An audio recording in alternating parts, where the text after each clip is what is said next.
Marcus Washington from MTC Media with your George Washington-Dayton Postgame. George Washington opens up their Atlantic 10 season with an 83-58 loss to Dayton. George Washington was led by Joe Bamasau. He had a good game. He had 25 points with 6 rebounds, and also freshman Brayon Freeman had 17 points and 3 rebounds, along with 5 assists. Dayton took control this early. The Flyers went on a 14-0 run here in the first half, where GW went 6 minutes and 41 seconds without scoring, pushing the lead up to a double-digit lead. It got as high as 27 in the second half. Probably some key stats here. Dayton scored 22 points off of turnovers. The Flyers out-rebounded the Colonials 41-28, and Dayton scored 56 points in the paint today.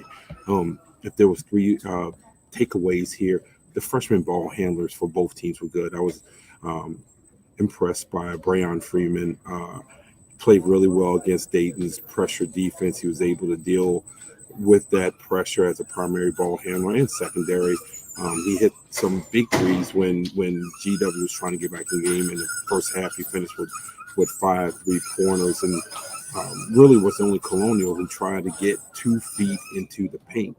On the other side, Dayton's Malachi Smith was really good. He was coming off a kind of a rough second half against VCU.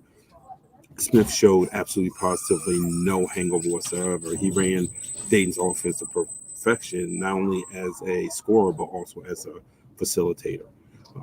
James Bishop continues to struggle. Bishop missed his first 6 shots, never really seemed to get in rhythm. He finished 5 of 16 a game.